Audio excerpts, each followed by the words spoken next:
Welcome here to TalkFCB and welcome to full reaction from Argentina versus Saudi Arabia, which has ended as the biggest shock of the World Cup, not only so far, but I have to say one of the biggest shocks in a long time, because Argentina's 36-game unbeaten record, that's been snapped today. Saudi Arabia have won coming from behind to win by 2-1. And the one thing that you've got to say here, yes, Argentina, we're going to be talking about their woeful performance today. But Saudi Arabia, they earned this win. The 2 goals that they scored, the way they set themselves up, and the way they played the entirety of this game, you can't begrudge them of this victory. They have earned it in the end. And Argentina have serious work to do. It's a nightmare start, and we must discuss it right here.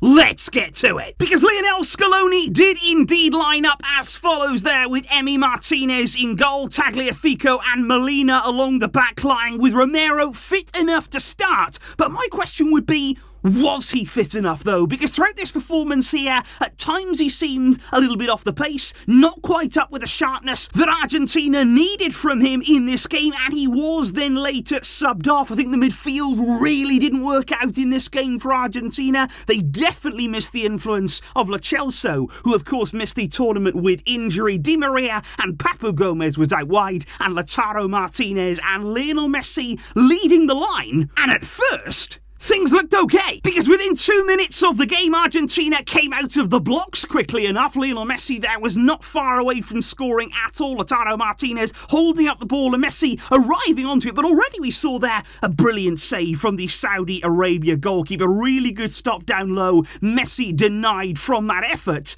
But it only took a few minutes later before Argentina were indeed awarded a penalty there. 8 minutes gone, referee told to consult VAR. There was a corner come in. De Paul, he was being held, there was clear contact on him, not really much tension either on the ball. He's brought down. Now, I've got to say, guys, usually you don't see these given. These are not really penalties that happen from corners when there's grappling. This one, though, was given, and Messi took it very well indeed there. Total confidence from the spot goalkeeper, was actually telling him to go to the left. That's exactly what he did. And Argentina at that point, they had the lead. The big problem, though, is that Argentina were not able to add to it in the first half there with a series of disallowed goals. The first one coming for Messi himself there on 22 minutes. There was a ball lofted in behind the Saudi Arabia high line. Good ball in. Messi with a great finish, but that was called offside. And then 5 minutes later, that was probably the big moment in the game, because Lautaro Martinez was played in by Papu Gomez. Brilliant little through ball there. Lautaro's onto it, chips the goalkeeper. Argentina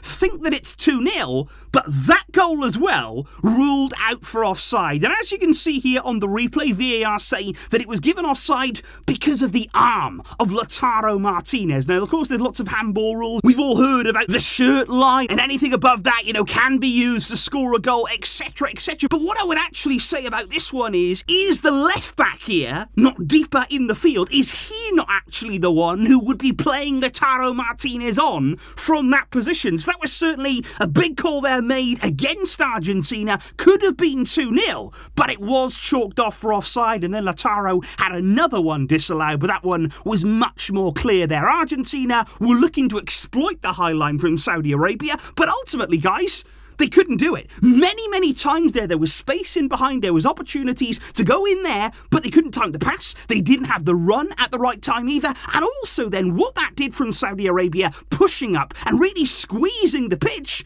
is that they shut down the space. We didn't see Messi getting on the ball there between the lines and having space there to pick passes, because Saudi Arabia was so high. The middle of the field there was so condensed that they really did a good job of shutting down the threat of Argentina. And you have to say that Saudi Arabia got their tactics today spot on. But I think at half-time, the biggest problem by far for me was actually the way that Argentina was seemingly approaching the game after they'd taken that early lead. Now, I think from an Argentina point of view, you'd be hoping that if they scored that early goal, then they'd go on and they'd really take confidence from that and they'd keep going, be relentless and score goal after goal. But it seemed to me as though, well, we got the lead, we're going to be okay now. I think they were far too relaxed, which actually goes against everything they're about. They're not usually a team that will take their foot off the gas. They're not a team who will lack intensity, but today they did. At times it felt as though they were sort of labouring around, strolling around, not really worrying about what the outcome was going to be. And then in the second half, you get punished. Doesn't matter who you're up against there. If your attitude drops, if you're not present, if you're not applying yourself in the game, Saudi Arabia here, they took advantage. And I think it's really poor defending from Cristiano Romero. That's why I say here, was he definitely fit? Because he looked off the pace in this move. Absolutely no question about it there. Argentina almost let the move happen. And you've got to give big credit here to Al Shehri, who's actually going away from the goal. It doesn't look as though a finish is going to be possible from there, but he pulls it out. Wonderful finish across the goal past Emi Martinez. Nothing he can do about that one. And suddenly, in that moment, the game changed. Everything about the mood of this game, the fans inside the stadium, there was huge support today for Saudi Arabia. It all changed in that moment, because then, just 5 minutes later, if you thought Argentina were going to wake up, if you thought maybe that goal, that equalising goal, was going to spark them into life, no, it didn't. It got even worse. Because you look at it here, how many Argentina bodies are around the ball there? How many of them can go and shut down and close down the danger? But nobody does. And again, you've got to give credit here to the goal scorer. The quick feet in such a tight space, and then actually to manoeuvre his way around the players and open up his body to shoot. I mean, what a goal that is. You have to give credit and say, that's a stunning goal from Saudi Arabia there, to give them the lead in this game, to again spark wild celebrations. And I just don't think Argentina recovered. I don't think they recovered from the first goal from Saudi Arabia. I think it got even worse with the second, and they were shell-shocked. They played today within themselves. They were never able to show what we know that they can do, what they've been doing in this 36-match unbeaten run, and they were just a shadow of what they are capable of. And on 60 minutes, Scaloni did try to change things around there. Romero then went off, Lisandro Martinez came on, Paredes went off, Enzo Fernandez on, and Julian Alvarez coming on for Papu Gomez. But they never really threatened. You know, there was a few moments in and around goal. There was one that actually went off Tagliafico's knee, very nearly went in, but a good save from the goalkeeper. There was a last-minute header there, last seconds in the 100th minute from Julian Alvarez. Their ball coming in, looked as though something might be on, but again, the goalkeeper's there. But I just never felt from Argentina that there was any composure. And it very much reminded me, actually, of Barcelona when we've gone behind in a big game, when we actually started to struggle, and then the game plan goes out the window. Suddenly then it's all about, well, just cross the ball in. Just try and put it in the box some way and get a lucky bounce or get a header here. There was no plan. There was no calmness about the team to actually say, you know what? We're on great form. We've got really good players here. We've got Lionel Messi. We can find a way through this. And I just think they were in shock. I think today the pressure of the game got to them. Maybe the expectation. You've got to remember here, Argentina, big favourites. They have been labelled huge favourites to go and win this whole tournament.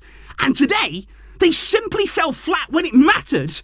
And Saudi Arabia, they really took advantage in every single way. Now, right now, as you can see from Group C, Argentina are not in a good position after the first game. Saudi Arabia moving on to 3 points. Argentina, bottom of the group. Now, later today, Poland will play against Mexico. That's the second game from this group. And then Argentina will face a massive game now on Saturday against Mexico. Before then, Messi and Robert Lewandowski will face off in the final group game. And all this does now for Argentina, if they felt pressure today, well, there's even more to come now. You've got 2 group games remaining that, again, you're in a position you've got to go and win. You have to now pull something out of the bag, and they've got to regain their composure. They have to understand here, this is a team that can win, that can perform, but you've got to find a way of delivering that. And that is what they're going to have to do in these next 2 games. Now, throughout today, we've got a number of Barca players in action. Christensen for Denmark, Lewandowski there in that game for Poland, Koundé and Dembele for France, and of course tomorrow, guys, really looking forward to seeing